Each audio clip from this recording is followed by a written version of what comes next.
All right, there's this ongoing debate on the internet about MPC converters.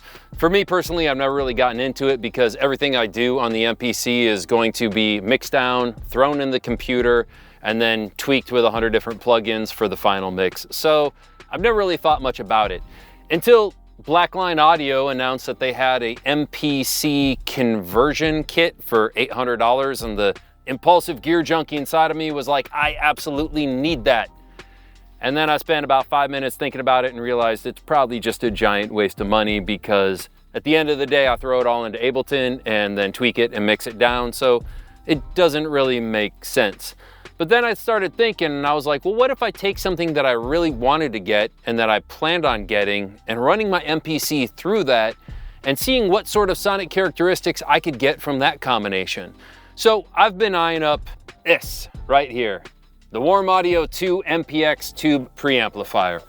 And what does all that mean? Well, it means whatever you run through it is gonna sound pretty warm, analog, chunky, saturated, and amazing. So that's what we're gonna do in this video. We're gonna run the MPC through the WA-2MPX. We're gonna start off with a drum loop and a bass line, see what happens with that. Then we're gonna flip over into some live drums, and at the end, we're gonna load up the Moog Mini D emulation in the MPC and see what this does to that signal.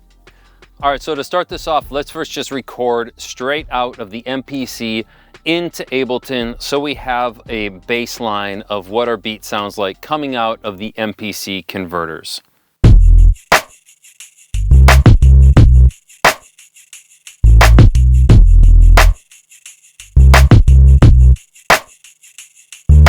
So for this first pass, all we've done is simply route the MPC through the 2MPX.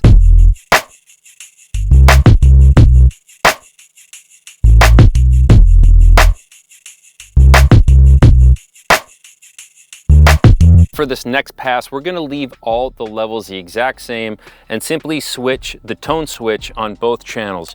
What this is gonna do, it's gonna change the input impedance on the inputs coming into the back of the unit. This is gonna add a little bit of extra color to the signal as it passes through the tubes.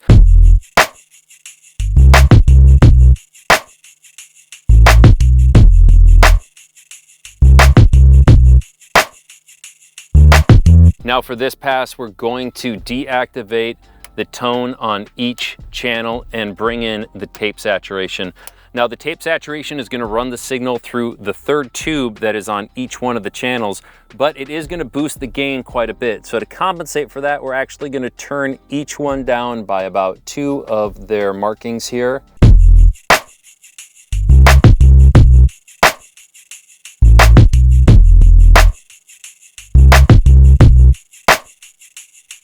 Now let's see what it sounds like when we actually push this saturation a little bit harder. So we're gonna bring down the output quite a bit more and bring the input in quite a bit more. And this is gonna overdrive those tubes and really give a nice crunchiness to our drums.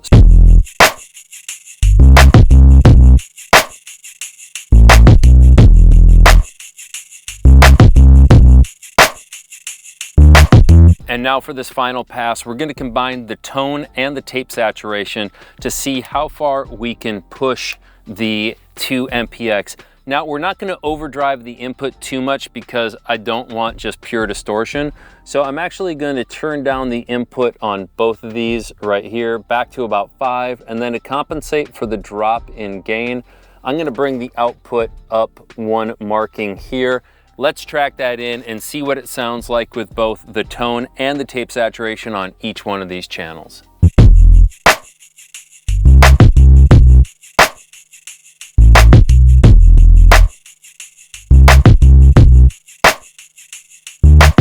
So the first thing I really noticed with that drum loop and the bass line is that it added a nice bit of warmth to the low end. It just feels a little thicker and heavier on the low end. And then when we start oversaturating it, a lot of the high end comes out because of that crunchy, gritty distortion.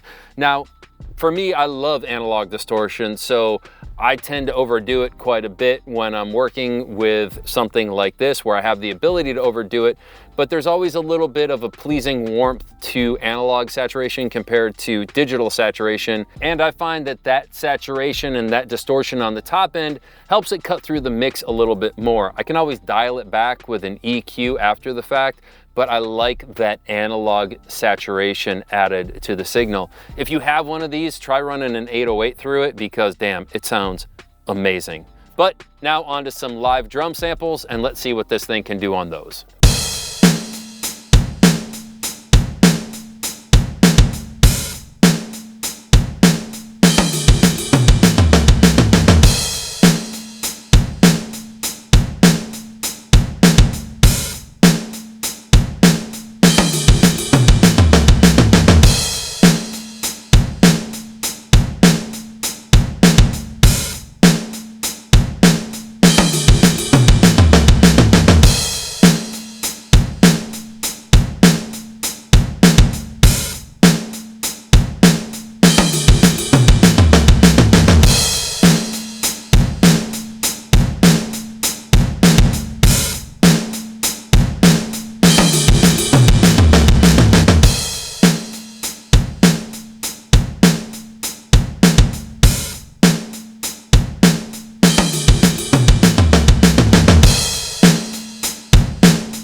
So the first thing that really jumped out to me with the live drum samples that we're passing through it is there seems to be a little bit of stereo width being added to the signal. And I'm not 100% sure, but what I think is going on is that on each channel, channel 1 and channel 2, since there are tubes inside of each of these channels and the tubes are never identical, the harmonic saturation being added to channel 1 and channel 2, or the left and the right signal, is slightly different, and that allows the signal to be spread out a little bit wider on the left and the right channel. Then when we start overdriving it and saturating it, I absolutely love just how the drums seem to get more aggressive and come alive, and there's more characteristics to them.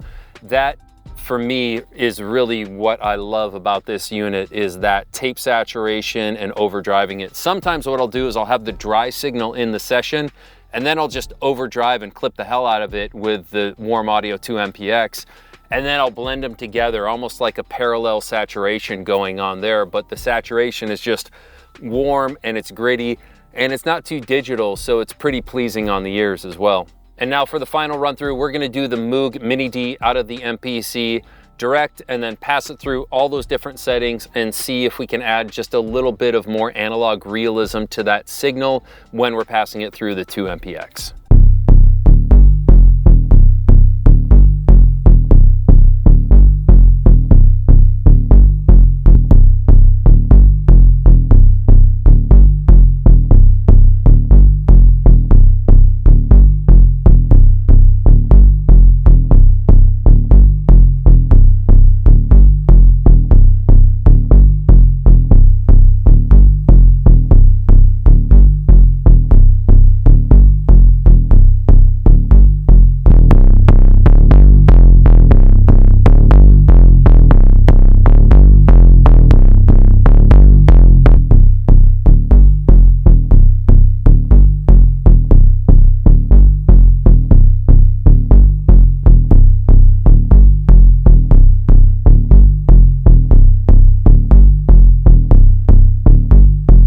So there you have it. That was the MPC pass through the WA-2MPX.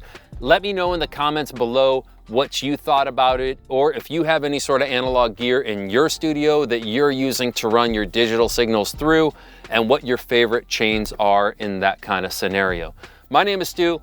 This is Create, Educate, and Inspire. And if you like these sort of videos, please hit subscribe, like, and all that good stuff below, and that will help us continue to grow this channel. On that note, I appreciate your time. I appreciate your attention. Let me know if you're gonna get one of these bad boys and what you plan on doing with it, and we'll see you on the next video.